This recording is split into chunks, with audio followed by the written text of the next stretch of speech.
ഞാനിപ്പോൾ ഈ കാണിക്കുന്നത് കുറച്ച് പൂക്കളുള്ള ചെടികളാണ് കേട്ടോ. ഇതിൻ്റെ ഈ പൂക്കൾ കാണാൻ നല്ല ഭംഗിയാണ്, അതുപോലെ തന്നെ നല്ല മുള്ളും ഉണ്ട് കേട്ടോ. പിന്നെ ഇതൊരു ചുവപ്പ് കളറ് ഇതിൻ്റെ പേരറിയില്ല, യൂഫോർബിയൻ്റെ ഉണ്ടത്.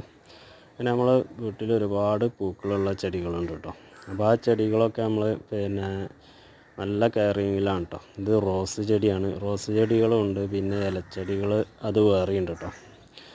അപ്പോൾ ഞാൻ എൻ്റെ ചാനലിൽ ഒരുപാട് ചെടികൾ വീഡിയോകൾ, അതായത് തന്നെ പച്ചക്കറി വീഡിയോ ഉണ്ടാക്കുന്ന വീഡിയോകൾ, അതിൻ്റെ കെയറിങ് എല്ലാം നമ്മൾ ചെയ്തിട്ടുണ്ട് കേട്ടോ, വീഡിയോകൾ ചെയ്തിട്ടുണ്ട്.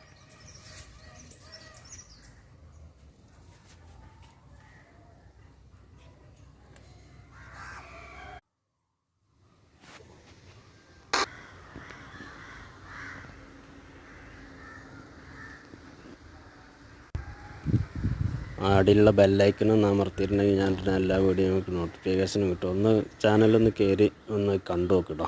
ഒരുപാട് വീഡിയോകൾ ഇട്ടിട്ടുണ്ട് ചെടികളെ പറ്റിയും, പല വീഡിയോകളും ഇട്ടിട്ടുണ്ട് കേട്ടോ. അപ്പോൾ നിങ്ങൾക്ക് ഇഷ്ടപ്പെട്ടിട്ടുണ്ടെങ്കിൽ സബ്സ്ക്രൈബ് ചെയ്യാൻ മറക്കരുത്, ഒന്ന് ലൈക്കും ചെയ്യാൻ മറക്കരുത് കേട്ടോ. അതുപോലെ തന്നെ കോളാമ്പി ചെടികൾ, നമ്മൾ ഒരുപാട് ചെടികൾ നമ്മൾ ഉണ്ടാക്കിയിട്ടുണ്ട് കേട്ടോ. തൂക്ക് ചട്ടിയിലുള്ള ചെടികളും, അതായത് കോളാമ്പി ചെടി, പിന്നെ വള്ളിച്ചെടി, പിന്നെ ഇത് ഗ്രൗണ്ട് ഓർക്കിഡ്, സാധാ ഓർക്കിഡ്, അതുപോലെ തന്നെ ഈ ഗ്രൗണ്ട് ഓർക്കിഡ് പല കളറുണ്ട്. നമ്മൾ ഒന്നായിട്ട് ഇങ്ങനെ നിരത്തി വെച്ചതാണ് കേട്ടോ. ഈ ചട്ടിയിലാണ് ഒരു 700ഓളം ചട്ടികൾ തന്നെ നമ്മൾ ഇതാക്കി അതിനായിട്ട് മാറ്റി വെച്ചിട്ടുണ്ട് കേട്ടോ. ഈ മുറ്റത്തിൻ്റെ 4 സൈഡിലാണ് ഇത് വെച്ചിട്ടുള്ളത് കേട്ടോ. അതുപോലെ തന്നെ നമ്മൾ ഈ ഗ്രൗണ്ട് ഓർക്കിഡിനോടൊരു ചുവന്ന നെറ്റും നമ്മൾ കെട്ടി കൊടുത്തിട്ടുണ്ട്. അങ്ങനെ കെട്ടി കൊടുത്തിട്ടുണ്ടെങ്കിൽ വലിയൊരു വെയിലും കൊള്ളാതെ വെയിലിൻ്റെ ഒരു ഷെയ്ഡ് കിട്ടാൻ വേണ്ടിയിട്ട് അങ്ങനെ ചെയ്തിട്ടുള്ളത് കേട്ടോ. അപ്പോൾ ഈ ഗ്രൗണ്ട് ഓർക്കിഡൊക്കെ നല്ല പൂക്കളുണ്ടാകാൻ തുടങ്ങിയിട്ടുണ്ട്. അതേപോലെ ഇലച്ചെടികളുണ്ട്, പല ഇലച്ചെടികളും നമ്മൾ ചെയ്തിട്ടുണ്ട്.